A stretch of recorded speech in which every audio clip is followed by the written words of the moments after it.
Hello, and welcome to OmniaFit. Today, this is Kate here, and I actually have an old fellow grad student of mine. We went through our grad programs together to become dietitians. Jessica here with me. Jessica, hello. Hi, long time no see. Great to see Yes, we're you. like virtually seeing each other again. It's always good to connect with old interns. We bond so heavily over those hours and late nights, so it's nice to reconnect. We had like a internship trauma bond with all of our colleagues. Don't know if that's healthy or not, but it bonded us nonetheless. So Jessica, if you just want to kind of introduce yourself and what you're currently doing. Jessica is a sports dietitian at TCU right now, so if you just kind of want to give a little brief summary. Yeah, so as Kate said, I currently am the Assistant Director of Sports Nutrition at Texas Christian University. I've held that position for about a year now, and prior to that, I did my graduate assistantship, so I actually got a second master's just for funsies while I was also being a sports nutrition fellow. So I did that, and then prior to that, I did some time at the University of Florida. And then actually in our internship that we did together, I did a rotation with Northwestern University in Chicago where Kate and I met. So that's just a little bit about my background. And now, like I said, I'm an assistant director at TCU and I'm loving it. I currently oversee men and women's swim and dive, tennis, baseball, and I have also had experience in volleyball and rifle and on football and basketball and a handful of other sports. So here I am today. Awesome. And so Jessica's here today to talk about hydration, which going into summer, I feel like it's kind of a buzzword, not even just among athletes, but just regular people that you might talk to. There's so much buzz around gallon of water a day or what makes you more or less hydrated than other drinks, and people talking about drinks that might dehydrate you and all those fun myths and things that we come across. So it's interesting too that you mentioned how many different groups of athletes you work with. So in your expertise, what do you kind of consider this most basic guidelines of hydration? So how do you kind of cater that to each individual person that you see, especially when you're talking about how all those athletes have vastly different needs? Yeah. That's kind of the fun part of being a sports dietitian because one, you use all aspects of dietetics that you learned in your internship and in school, but also you have a good variety of different athletes with a bunch of different kinds of needs. I would probably say rifle athletes are the athletes that I've worked with that were probably the most unique. Fun fact, Texas Christian University has national champs back to back, which I didn't know before going, so that was fun. But their hydration needs are probably closest to just a non-athlete person. So they're standing for long periods of time for their sport. And so basically the normal just baseline hydration needs for men and women, it's about 91 ounces for women and about 125 ounces for men. The real reason why those recommendations are the way that they are, people think because men are bigger and women are smaller, they have a smaller need, but it actually has a lot more to do with your body composition. So muscle has more water content than fat content does. So women tend to have a higher fat percentage because our bodies are made to have a baby. So we have healthy fat all over our body that helps support that eventually. And so our needs are a little bit less than men who tend to have a higher amount of muscle on their body. But that's not to say, obviously, there are some jacked and badass women out there. Shout out to them. They have higher muscle content. So I always say every single hydration need for each person is so unique and so different. So there just need further exploration for those individuals. Yeah, and we talked a little bit about this, me and Steph did, but we were talking about how to know when you're hydrated. And something that I remembered from undergrad, I'm not sure if you did this as well, but was the P chart where you look at your urine color. Yeah.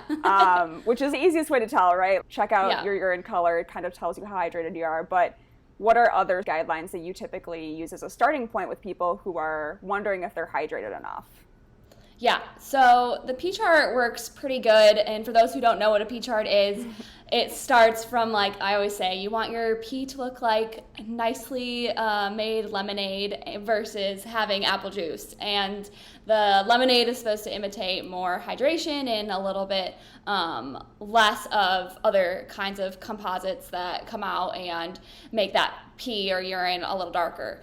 But sometimes that's not always a good indicator, because drinking lots of coffee, which is actually a dehydrator, can make you pee really light and can cause that. So it's not always a perfect indication, but it's definitely something that you can utilize on a day-to-day basis if you're just an average coffee drinker, an alcohol drinker, things like that that tend to dehydrate you. So that's one way. Another way, if you are an active individual and you like if you're exercising regularly, especially if you're outside exercising and running, something you can do to find out your hydration needs would be to weigh yourself before physical activity and then to weigh yourself after physical activity and see how much water loss you had. You also obviously want to count in the amount you drank if you did drink anything during that exercise, but that'll tell you how much you lost, because typically people are not eating during their exercising, and any loss you face at that point is going to be fluid loss. And so that's a good indication to help you figure out what your individual needs are when you're working out. And that can actually help you with your day-to-day too. So if you're drinking 91 ounces and you lose 3 pounds after a run, that you're going to need to do 91 ounces plus that extra fluid that you lost during. And yeah, that's kind of one way you can definitely tell. You can also feel it. I mean, the more in tune with your body you are, the better you can feel it. There are some signs of dehydration. So, getting kind of like nauseous, getting like very lightheaded, feeling very hot when everyone else kind of feels normal, or different, like starting to sweat actually and perspiring whenever it's kind of not exactly the most appropriate time to be doing that. Or most makes sense or anything like that. So there's different things you can pick up from your body if you're not drinking water, which everybody's needs are so different. It's kind of crazy. But I know people that they try to get away with drinking like 1 glass of water a day, and they've trained their bodies with that for so long and they're not exercisers. Unless they face extreme heat, they're not really feeling it, which is amazing to me, but. Yeah, and then kind of another thing that people talk a lot about with hydration is electrolytes. So sort of when do you need electrolytes? And sometimes it's obvious, right? Like if you're sweating a lot, like I'm a runner, and after a race, if I feel just like salt on my face, I know like obviously I lost all of that sodium when I was running. But sometimes it's not so obvious. So whether you're an athlete or you're new to working out or you're just out in the heat all day, what do you kind of recommend to people what is that next step when you need to start thinking about electrolytes? Yeah, that's a really good question. So most people just through their diet get enough electrolytes, especially if they have a diet rich in vitamins and minerals from vegetables and fruit and things like that, then they're probably going to have a pretty good average. The rule of thumb is kind of if you're going to do exercise greater than an hour long or 60 minutes of duration, that's when you start to do electrolytes. So your water loss at that point is greater than it would be under an hour. So like I said, it's very individualized, so it's really hard. Research and science actually shows that like recommendations can range from anywhere, I think it was 230 to 920 milligrams for any pound, like we were talking about earlier, that weight thing, for any pound that you lose for replacing with fluid. So you want to make sure that if you are seeing salt, especially on your clothing, to kind of maybe do the weight method where you weigh yourself before physical activity and then after physical activity. And the rule of thumb is to replace about 20 ounces of fluid for every pound that you lose. And then adding in those electrolytes, like I said, starting at maybe like 230 milligrams for every pound that you lose. And if you're still experiencing a lot of sweat or dizziness or sickness after a really hot workout, then slowly adding a little bit more as you go. Yeah, and you mentioned diet in there too, which is an interesting part of hydration. So can you kind of talk about how diet plays a role in hydration as well? Not even like partially with electrolytes, but also just in general. Yeah, so it's a fact that carbohydrates actually help shuttle electrolytes and fluid past the GI tract into our bloodstream. So that helps us become more hydrated.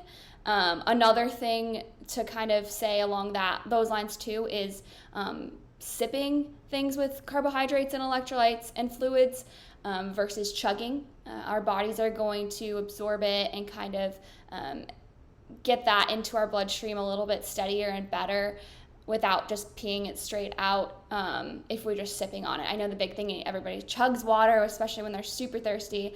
The point is to not get to that point and to be hydrated before that so you don't feel like you have to chug it. So definitely including some carbohydrates if you're going to exercise and if you're going to initiate electrolytes, because that's going to help with the absorption of it. I know the fad is to do, those zero sugar Gatorades or those zero sugar electrolytes powder sticks, but they're kind of useless if you don't have the carbohydrates to help shuttle those things in. So I'm not affiliated with the Gatorade, but I'm a big fan of Gatorade. So definitely would promote that. Yeah, especially when we're talking about high intensity, right? And you really need to shuttle that as fast as possible. There's a reason why, like, when you're at a sporting event or races, they're giving you like the authentic sugar Gatorade because they want you to get those carbs as well. Yes, big carb fan here. We are too. So yeah, another good point you made there too is how you kind of want to get to the point before you're chugging water. And so I know there's like the old saying, like, if you're thirsty, you're already dehydrated, which is old and probably a little outdated. But what is like a really good indicator for people who are starting to be aware of their hydration? Let's say they haven't been water drinkers and they're trying to get better, cut out other beverages and drink more water. What would you say is like a good pace or indicator to start listening to their body cues with hydration a little bit more?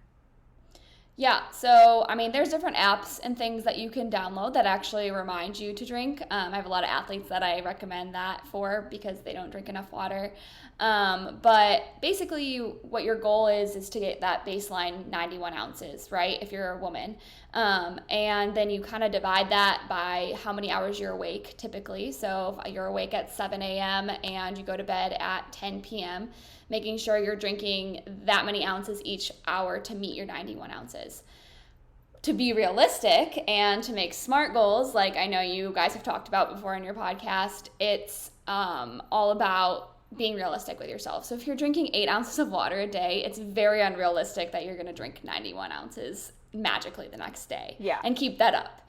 So it would be, start with at least at meals. Drink 12 ounces of water, which is pretty much a standard glass size, at least at each meal. Okay, when you get that down, kind of move into carrying a water bottle. Okay, every time that you pass a certain thing in your house or you pass a sink or go to the bathroom, take a couple sips of water in between those meals. So I definitely would say like start at the meals and then kind of try to spread it out throughout the day as you kind of go. And obviously physical activity, trying to drink around that as well. This just kind of came to my mind as we were talking. I feel like this is less of a thing now, but I feel like for a long time people would talk about overhydration. And I'm not sure if you've ever seen that, but I haven't. But how valid is that sort of concern of like overhydration? Like, let's say that the people who carry around those, like, you see like the fitness girlies on TikTok with their 3 gallons of water or whatever, and they're chugging like 3 gallons every 2 hours or whatever. What is kind of like the, not even drawback to overhydration, but where is the point where it's really not valid anymore to keep drinking more fluids? Yeah. So actually those kinds of like the gallon challenge or whatever, like it can be pretty dangerous to people. Some people that have more sedentary lifestyles or, sit at a desk all day long, they don't need, especially a female, you don't need to be drinking 128 ounces of water. Yeah. Like you can actually become hyponatremic at that point, especially if you don't regularly eat, fruits and vegetables that are rich in, the electrolytes like sodium, chloride, magnesium, calcium, those kinds of things.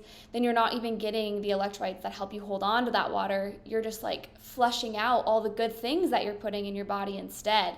And you're also raising the fluid level in your blood, and you're lowering the sodium, which can cause you to want to throw up. It can mess up, your equilibrium, so it can cause you to get dizzy and not feel well. It can also take away your appetite, which you don't want because you want to be eating and you want to be fueling throughout your day. So can cause a lot of not good things and flush out a lot of really good things that your body needs every day. So yeah, I've seen it on social media. I feel like it's been off and on, like, for the last few years, trends of people chugging gallons and gallons and gallons of water, and I'm like, you're not doing much at this point. It's very unnecessary, honestly, unless you're, working outside and sweating all day long. Yeah. Like, obviously you need electrolytes and water, but the average human being, male or female, does not need that much water. Absolutely not. Like I feel like a lot of those water bottles were made for like laborers and construction workers in the sun all day to carry that for the whole day. It's not meant to do like 7 sessions of chugging that throughout the day. Oh my word. And I'm all about water and drinking water. Like I'm a big proponent, but that is just over the top. I think people like extremes. So, people are drinking like a glass of water a day. And so they're like, okay, well, if we go one other extreme, maybe they'll drink, in the middle somewhere. But people take that stuff so literally and are like, I'm going to drink 3 of these in a day and go way over the top. So. And I think it's very similar to a lot of things that we talk about here with nutrition, where people have a hard time with us saying, like, it's personalized. It depends on the day. It depends on you. It depends on your body. And I feel like people struggle with that and not having like a hard and fast rule where it's, okay, I need 3 gallons a day, or I need to drink this much every 2 hours, which I think is why some of those trends appeal to people, because they want like a hard and fast rule when nothing in our bodies is a hard and fast rule. So it's all individual. Every single person is so different. I don't know how many times I have to say that to everybody. There's no magic one-size-fits-all answer for anything. So yeah, and I'm sure that's probably interesting with sports too, because I would assume there's like 2 athletes on the same team who have super different needs, like both nutritionally and hydration, and then you kind of have to explain, okay, I know your teammate does this, but you need to do this. Yeah, I think it's even worse, I think, when they're like, so-and-so in the pros does this. And I didn't even think about that. Oh, God. That's going to work for me. The worst, no offense to vegans or vegetarians, but is an athlete that wants to go vegan all of a sudden and has no resources or definition as to what that is or anything. And it's because some pro did it, and now they want to do it in college. So no, not the right time. Let's not. Yeah, like a sudden transition or like keto or something that is just like a sudden complete change of diet in the middle of Yep. People like extremes. That's just how they work. That is how it works. That's what we're trying to change slowly as dietitians. I think that's why I get so frustrated working with dietitians, though, too. Like you were saying, like, we don't have this definite thing. We have to try maybe 6 things before we figure out what works best for you. And that's okay. That's not because we don't know what we're talking about or we're wrong. It just means that solution was not right for you, where it was maybe right for somebody else. So yeah. I think that is why we annoy people. Because even like when people will ask me off the cuff, something random, and they'll be like, should I be vegan? And I'm like, well, I don't know. Like, what are your goals? Like, what is this? Like, what do you eat usually? Do you like plant-based proteins? Do you like feel confident that you can get the other micronutrients you need? And then like they're immediately checked out. They're like, I just wanted yes or no. Yeah, like, well, exactly. That's not how it works. It's all like very complex. It depends. Like, anytime you want to embrace something new, you have to go through all of this. But Yeah. I seem to get that in every other aspect of life except for food. I feel like That's the one thing that they like need magic answers for. I'm like, okay, Yeah. well, not how it works. Yeah, But social media hasn't helped because you can say that again. My word. People have promised people that there is one solution for like one magic workout or one magic way that they eat and one magic to make breakfast. you look like that. Yep. Not right. Well, we're going to close it out with some fun facts because Jessica brought some fun facts for us. So let's hear the first one. I'm excited. Okay. My first fun fact is that when you fly, so like in an airplane, you actually lose about 10 ounces of water every single hour. So you're just from breathing, because you breathe heavier up in the air. So bring electrolytes then and drink 8 ounces of water every single hour, because electrolytes help you hold on to water longer, and so you won't lose as much if you have electrolytes and you drink water every hour. So that's my first fun fact. Interesting. That actually, I feel like that makes a lot of sense too, because you're usually very bloated after you fly. And that makes sense. And I feel like a lot of people don't drink enough on flights because you're trying not to get up to go to the bathroom. So it's like a double, And you have to ask your flight attendant, so it's always awkward. Okay. Or just come prepared. Okay, second fun fact, which I'm sure a lot of people know this, but you basically have to drink twice as much water to rehydrate you for every alcoholic beverage that you drink. So, like if you drink a 21-ounce beer, you have to drink about 42 ounces of water in order to make up for it. So, I'm not against alcohol. I do enjoy a good margarita and a very good spotted cow every once in a while, but drink lots of water in between. So my tips would be, for every alcoholic beverage that you have, drink water in between it so that you don't have hangover and you don't feel like crap the next day, because it will definitely help you with that. Do you want to give us like the 1-minute Spark Notes version of why that happens? Like why alcohol requires so much extra hydration? Because it basically is a diuretic.